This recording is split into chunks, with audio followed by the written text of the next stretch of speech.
आज से आप कोई ऐसी किताब नहीं पढ़ेंगे जो किसी महिला द्वारा लिखी गई हो। आप ही नहीं, आपका पूरा खानदान, आपका मोहल्ला, शहर, राज्य, अरे छोड़िए, पूरे भारत में ये नियम लागू होगा।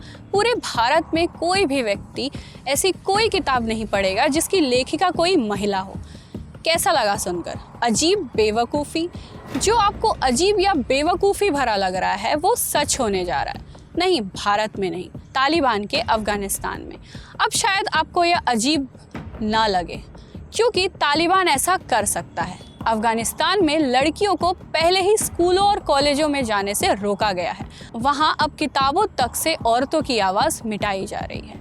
नमस्ते, मैं विभा और आप देख रहे हैं स्वधर्म। आइए जानते हैं पूरा मामला। तालिबान ने हाल ही में विश्वविद्यालयों से महिलाओं द्वारा लिखी गई सभी किताबों को हटाने का फरमान सुनाया।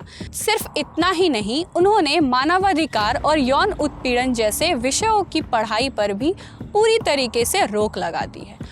कुल मिलाकर 680 किताबों को शकी यानी संदिग्ध बताया गया, जिनमें से 140 महिलाओं की लिखी हुई थी। इनमें से एक किताब का नाम था safety in the chemical laboratory. Taliban का कहना है कि यह किताबें शरीयत और उनकी नीतियों के खिलाफ है।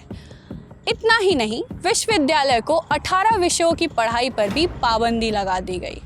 इनमें से 6 विषय सीधे तौर पर महिलाओं से जुड़ी थी, जैसे gender and development, the role of women in communication and women's sociology. Taliban अधिकारी का कहना है कि सभी विषय शरीयत और उनके सिस्टम की पॉलिसी के खिलाफ हैं।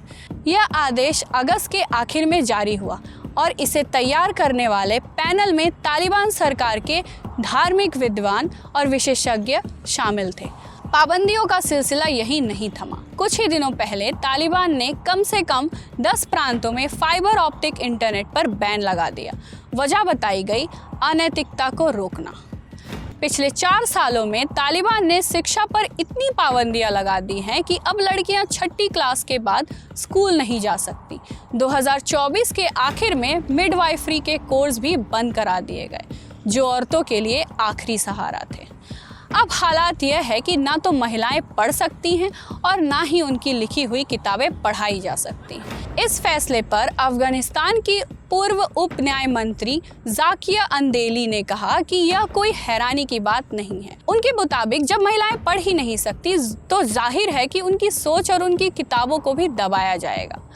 लेकिन सिर्फ महिलाओं की किताबें ही नहीं, ईरानी लेखकों और प्रकाशकों की किताबों पर भी रोक लगा दी गई।